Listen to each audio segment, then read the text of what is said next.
So, winter project part 2. It's now March, midway through March, so we'll call it the spring project, not the winter project. I had other stuff to do. I had homework and studying, so I didn't want to work on the Jimmy. But now that that's over with, it's time to start investing into the truck to get it ready for summer. So, as I mentioned before, I was working on the grill. So we'll get a close-up of the grill. Cut out the old mesh. Put in this hexagonal shaped metal. Frosty's idea to plasti dip this chrome, just black it out. And then I also painted the little clip frame. I'll call it the rad support frame. And the cooler lines. And it kind of brought out a question: what does it look like? What kind of vehicle is it? Because it doesn't really look like a Jimmy anymore. And we'll leave you with that question of what it looks like. We'll come around to the side and show you what else we're doing.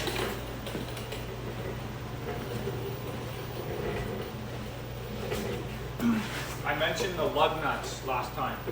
So if you look at the left front wheel, I'm also planning on touching up the rims because all the sanding and the paint and the clear coat I did is chipping away. I've made a big mistake. Don't buy cheap lug nuts. The caps are not really welded on very well and they blew off. They rotted out, and never buy White Knight lug nuts. Yeah, I'm talking to you, White Knight. You guys suck.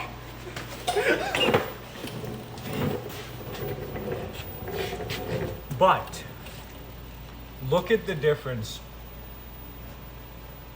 These lug nuts, I will have to tell you who they're made by and how they are made compared to White Knights. So, as I said, these new lug nuts are dyno fit. I think I paid like 30-40 bucks for them. Like, I know I just bought them and they're not old, so I don't know how long they're gonna last, but I can tell. All it says on the box over here is wheel accessories and then high quality at the bottom.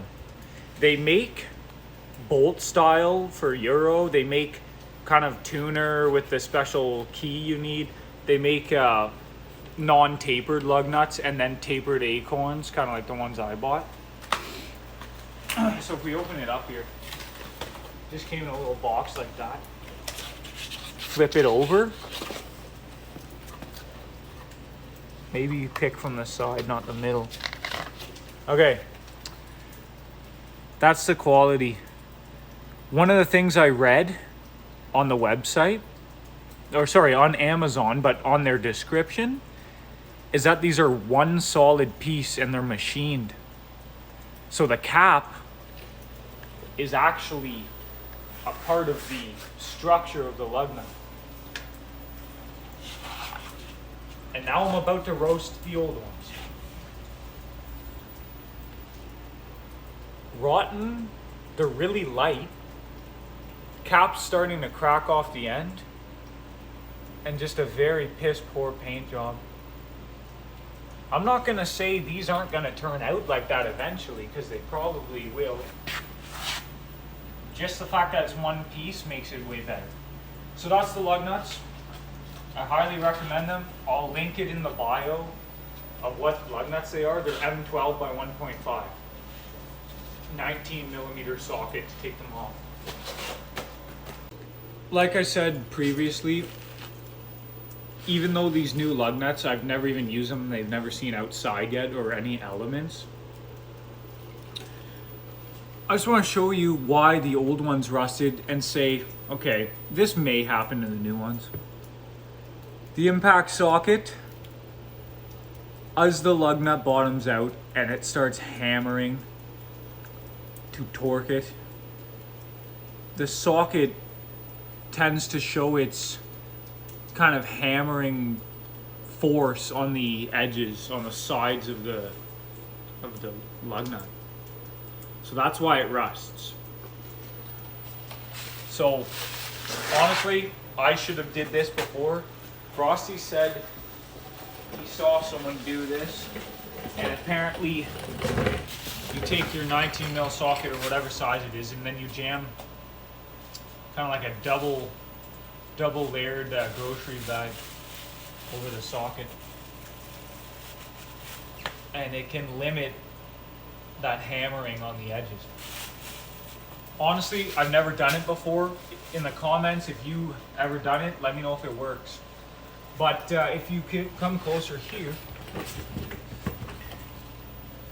you can see a bit of slight, what'd you call it again? Marring or mauling or whatever on the edge of the paint. So time will tell about how the metal quality is of the lugs. Maybe not so the paint, because any impact gun is going to ruin paint because it's too much brute force hammering on that lug nut. But we'll see what kind of quality the metal is over time.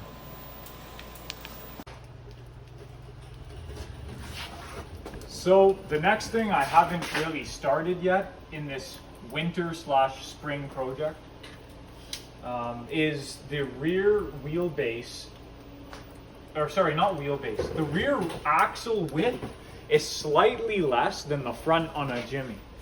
So if you look, front wheels stick out. To me, it looks tacky. It was some sort of engineering, I would have to guess some sort of stability reason, but I don't care. I need it to be the same. It's gonna look a lot better.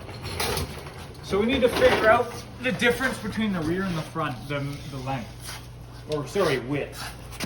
So we're gonna put that on the outer tread, straight line, go out of the outer tread on the other side. We get 62.5 inches in the rear.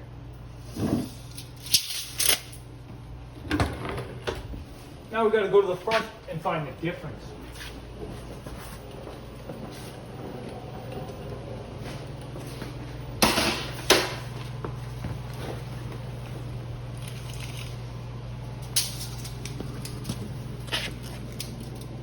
Got to go low down below the skid plate, outside tread to outside tread. We got 64.5 inches. Which means subtract the rear, which is 62.5, so you're left with 2. Divide that by 2, that gives you 1. So that tells me that we need a 1-inch spacer for each side in the rear. So to wrap up this little part 2, kind of the style of this video is more like, here's a little glimpse of what I'm doing. I don't want to go into too much detail. So, deleted the rear wiper blade. I was left with a hole here and 2 holes here. Okay, well, how are we gonna cover that up? So, I got these sheet metal plugs and decided to. Our camera's acting up, but you can still see it good. Had to Dremel these out a little bit so they almost pressure fit into there. Put some silicone on the back. So put a bigger one here, but as I was reaming this out, I chipped the freaking paint. So I'd put some touch up on there. It doesn't look too bad though. It will blend in. Kind of wanted to go for a more slick look. A plain, I'll call it a plain Jane look. I only like subtle detail. What I mean by that is just the LSX badge. Kind of wanted to keep it low key. You know, keep it low key that it's got an LS, because who knows who would want to mess with it if they know what's in it or whatever.